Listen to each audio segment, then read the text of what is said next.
So, what do you know about Freemasonry?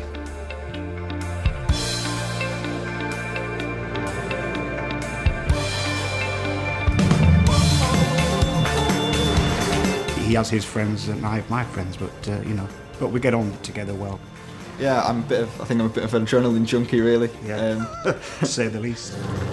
Occasionally we take a Subaru Impreza on the track.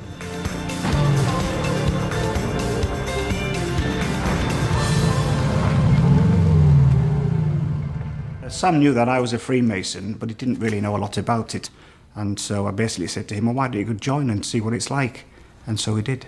It's fun being a Freemason because you get to do stuff that you wouldn't normally do.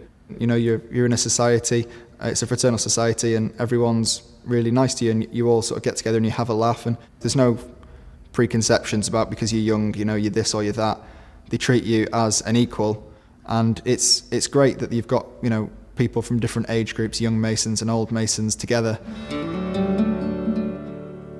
I have a view that life is very short. You don't get much time to encompass everything perhaps you want to do in a lifetime. I'm in the lead. You can't go to me. Don't go too fast because you come off. Oh, he's stuck. Oh, and here he comes. He's coming back at him. I've been in Freemason for 31 years. I make sure I commit a lot of time to my family. A lot of the lodge time is in the evenings or at weekends.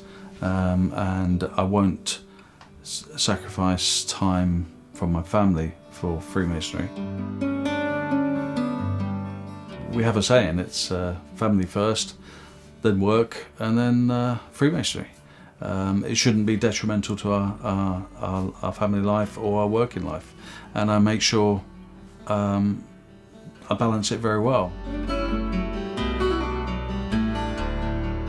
I was born and raised in Gloucester. It's a small city in the southwest of the UK. My mum's Spanish, my father's English. I'm going to try and get a really good tackle in.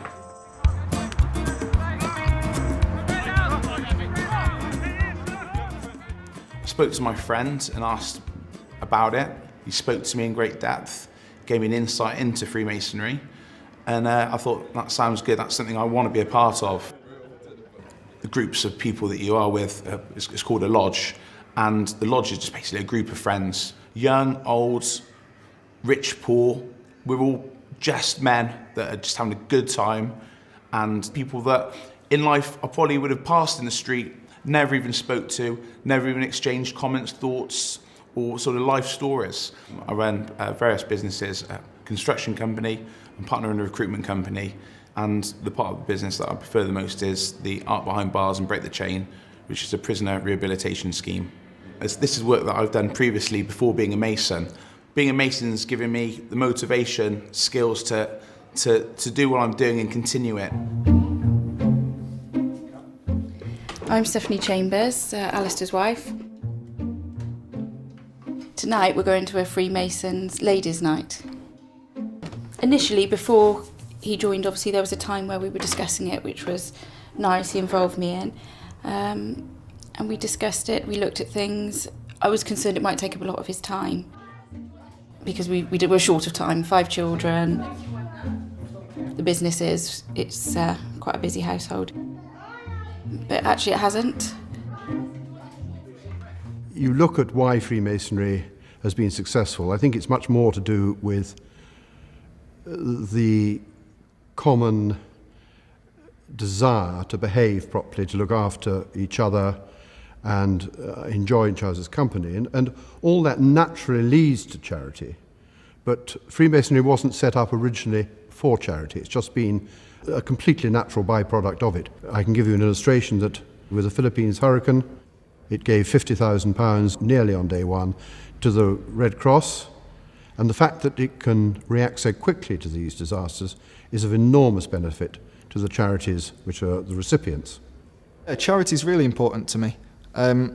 My grandmother's been disabled since she was 18, and so it means a lot to be able to help other people.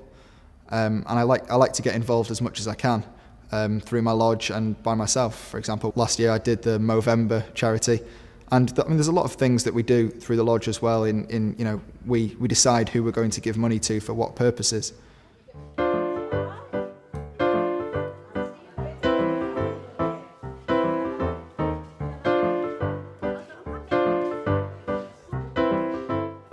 MasonicBuy was set up in 1842.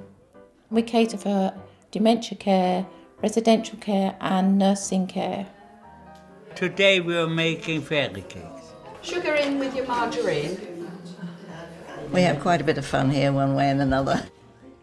They're all very different, the people living here, and they all come from different backgrounds. Freemasonry is very much an extended family. When I had to finally give up my flat, that was the worrying part. Where am I going to end? When I saw this room, I thought, oh, it's big. Oh, it's lovely. And from that day onwards, I've kind of come to life again, so. Are we looking after you well? Oh, they call me Mrs. Giggler. I know.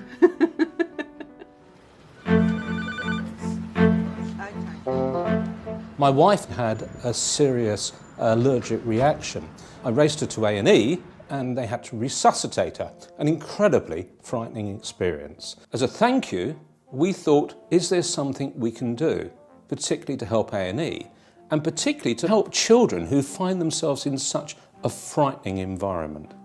I discussed that with my Masonic Lodge, and we came up with the idea of TLC, the simple idea of using teddy bears to take out the stress of a visit to A&E.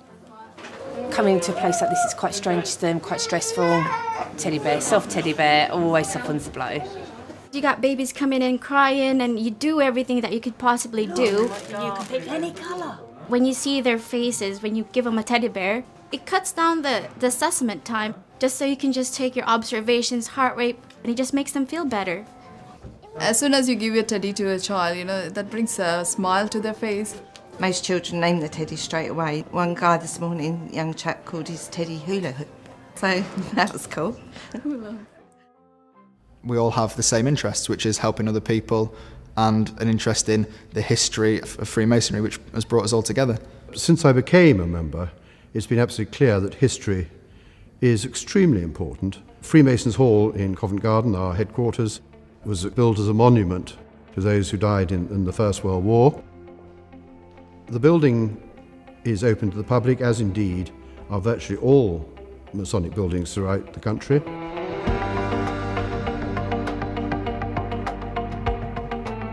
We use the building at Covent Garden, our headquarters, for multiple purposes.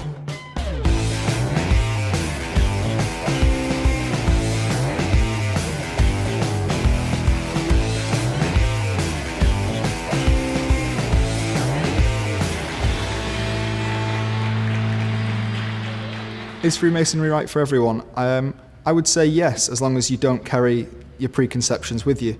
Because there's a lot of people who have a certain way of thinking towards Freemasonry which is based on nothing. But if you open your mind to it and experience it, then absolutely it's for everyone. Everyone likes to have friends, everyone likes to help other people.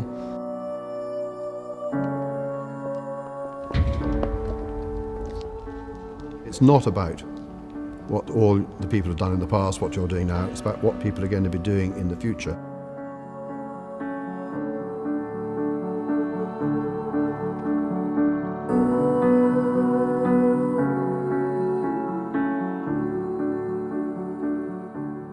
There are no political links. In fact, it's actually banned in a lodge to talk about religion or politics, as those are the two main things that people have such different opinions on. Regardless of how hectic your life is, you can put in and take out what you want to, and that's what I really enjoy. That's what I like about Freemasonry. It's given me more confidence, confidence in my work and in other aspects of my life. You listen to people more, you're more open-minded, you do really become a better person. For me, the value and teachings of Freemasonry have made me the man I am today. I think the one thing that a new person coming into Freemasonry can gain is a perception as to how they should behave towards this world in general. So, what do you know about Freemasonry?